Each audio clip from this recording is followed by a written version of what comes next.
3 hours away from what will be the most contemptible, divisive, dishonest speech by any president in American history.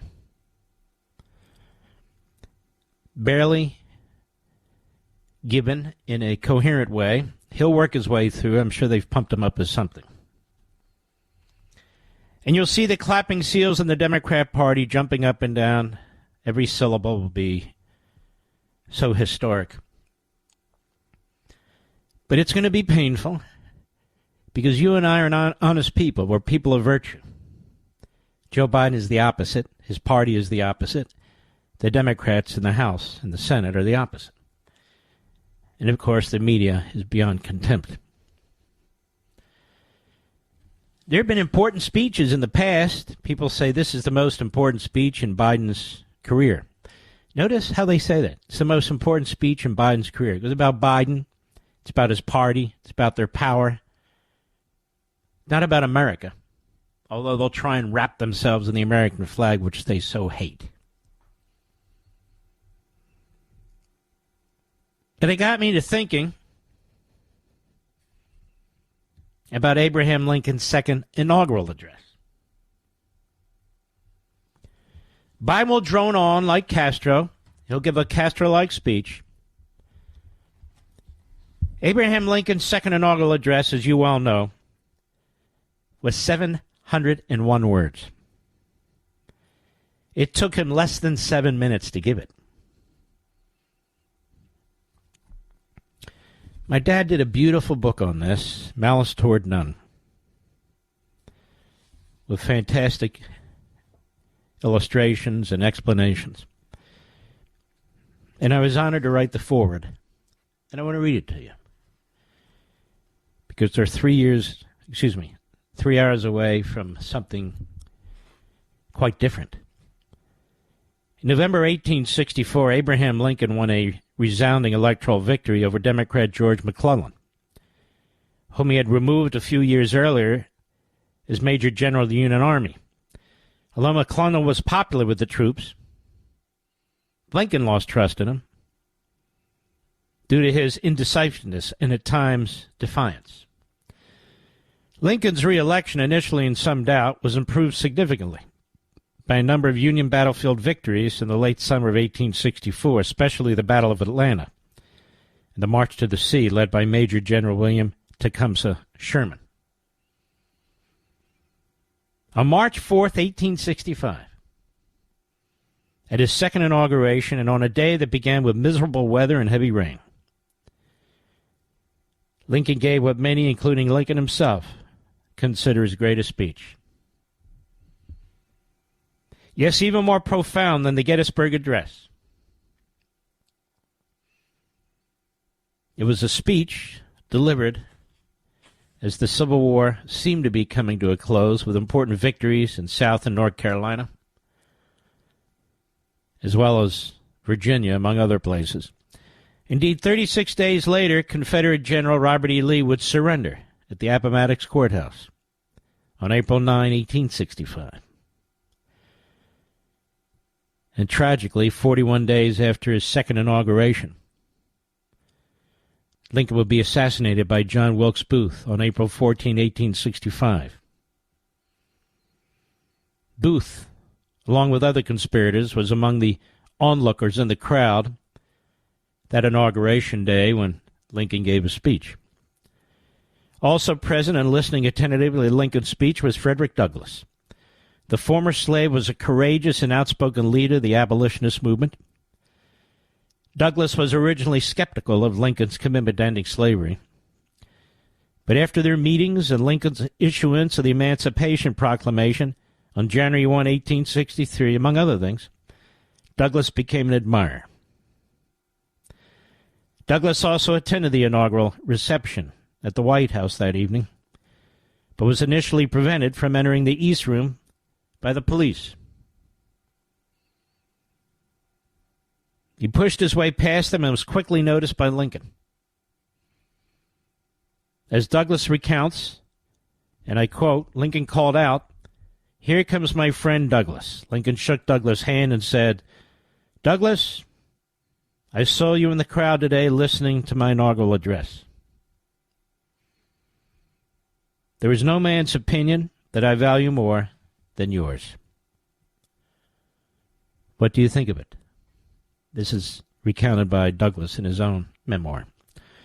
Douglas replied, Mr. Lincoln, it was a sacred effort, and it was the last time Douglas would see Lincoln. And a sacred effort it was, on so many levels. Lincoln's second inaugural address is among the most impressive of all speeches delivered by history's great statesmen.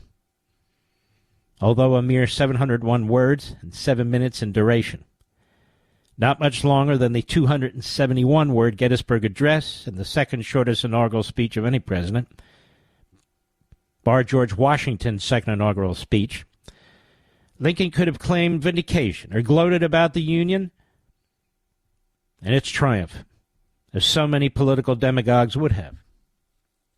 In fact, the speech is devoid of the kind of endless personal references to self familiar in the prose of modern presidents. Nor did Lincoln set forth a long list of specific tasks confronting the nation and attempt to rally the people in their discharge as many had expected. Instead,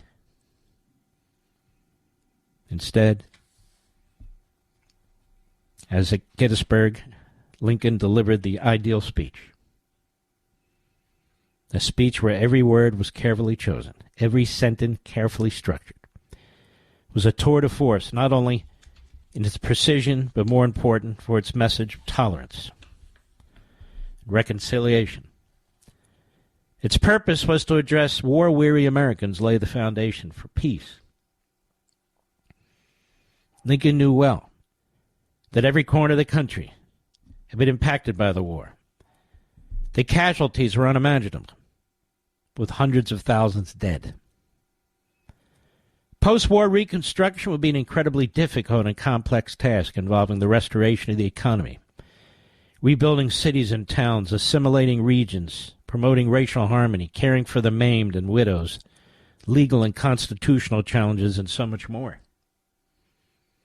Although Lincoln would not live to lead the reconstruction efforts, the spirit and direction of his intentions could not have been clearer. They were best exemplified by these magnificent and most memorable words: with malice toward none, with charity for all.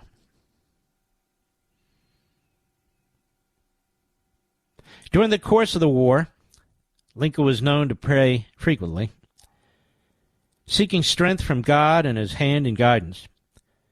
Some noted, including Douglas, that Lincoln's speech seemed fashioned after a sermon. In fact, nearly half the speech invokes references to God or Scripture. Lincoln spoke of the woe due to those by whom the offense of slavery came. He observed that both Northerners and Southerners read the same Bible, pray to the same God, and each invokes his aid against the other. The prayers of both could not be answered. Lincoln proclaimed that American slavery was a blight that God, quote, now wills to remove. And despite the toll on lives and treasure, the judgments of the Lord are true and righteous altogether. If there was ever any doubt that the Civil War was fought not only to maintain the Union, but in the end to drive the horror of slavery from the land, there was no more. It is reported by numerous reliable observers that when Lincoln began his second inaugural address, the stormy weather clouds of that day gave way to the light of a shining sun. Walt Whitman was one who wrote about it. At the time, he was a news reporter, and he watched it. It is an image that underscores Lincoln's exceptionality. He was not only an extraordinary president, but a remarkable man whose wisdom will continue to span generations. My father wrote that. I think I said I did, but that's ridiculous. My father wrote that. He was a great writer. Great writer. Now I want you to hear what Lincoln said. Again, second inauguration, not State of the Union, but the importance is the issue, the nature of the speech. The nation is watching. And we'll see how close Joe Biden comes to Abraham Lincoln's standard. And trust me when I tell you, Lincoln could have been yelling, raising his voice, threats to democracy. Could have been attacking the Democrats, the Confederacy. He wanted none of that. He said, at this second appearing to take the oath of the presidential office, there's less occasion for an extended address than there was at the first. He said then in a statement, somewhat in detail, of a course to be pursued seemed fitting and proper. Now, at the expiration of 4 years, during which public declarations have been constantly called forth on every point and every phase of the great contest, which still absorbs the attention and engrosses the energies of the nation, little that is new could be presented. The progress of our arms, upon which all else chiefly depends, is as well known to the public as to myself, and it is, I trust, reasonably satisfactory and encouraging to all. With high hope for the future, no prediction in regard to it is ventured. On the occasion corresponding to this 4 years ago, all thoughts were anxiously directed to an impending civil war. All dreaded it. All sought to avert it. While the inaugural address was being delivered from this place,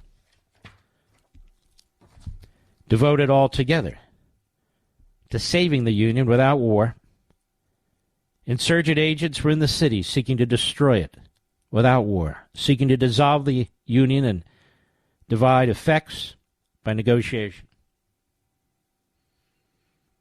Both parties deprecated war, but one of them would make war rather than let the nation survive. The other would accept war rather than let it perish. And so the war came. 1/8 of the whole population were colored slaves, not distributed generally over the Union, but localized in the southern parts of it. These slaves constituted a peculiar and powerful interest. All knew that this interest was somehow the cause of the war. To strengthen, perpetuate, and extend this interest was the object for which the insurgents would rend the Union, even by war. While the government claimed no right to do more than to restrict the territorial enlargement of it, neither party expected for the war of this magnitude or the duration which it has already attained. Neither anticipated that the cause of the conflict might cease with or even before the conflict itself should cease. Each looked for an easier triumph, and a result less fundamental and astounding. Both read the same Bible, pray to the same God, and each invokes his aid against the other. May seem strange that any man should dare to ask a just God's assistance in wringing their bread from the sweat of other men's faces. But let us judge not, that we be not judged. The prayers of both could not be answered. That of neither has been answered fully. The Almighty has his own purposes. And he quotes the Bible. Woe unto the world because of offenses, for it must needs be the offenses come. But woe to the man by whom the offense cometh. If we shall suppose that American slavery is one of those offenses which, in the providence of God, must needs come, but which, having continued through his appointment time, he now wills to remove, and that he gives to both North and South this terrible war, is the woe due to those by whom the offense came. Shall we discern therein any departure from those divine attributes which the believers in a living God always ascribe to him? Fondly do we hope, fervently do we pray, that this mighty scourge of war may speedily pass away.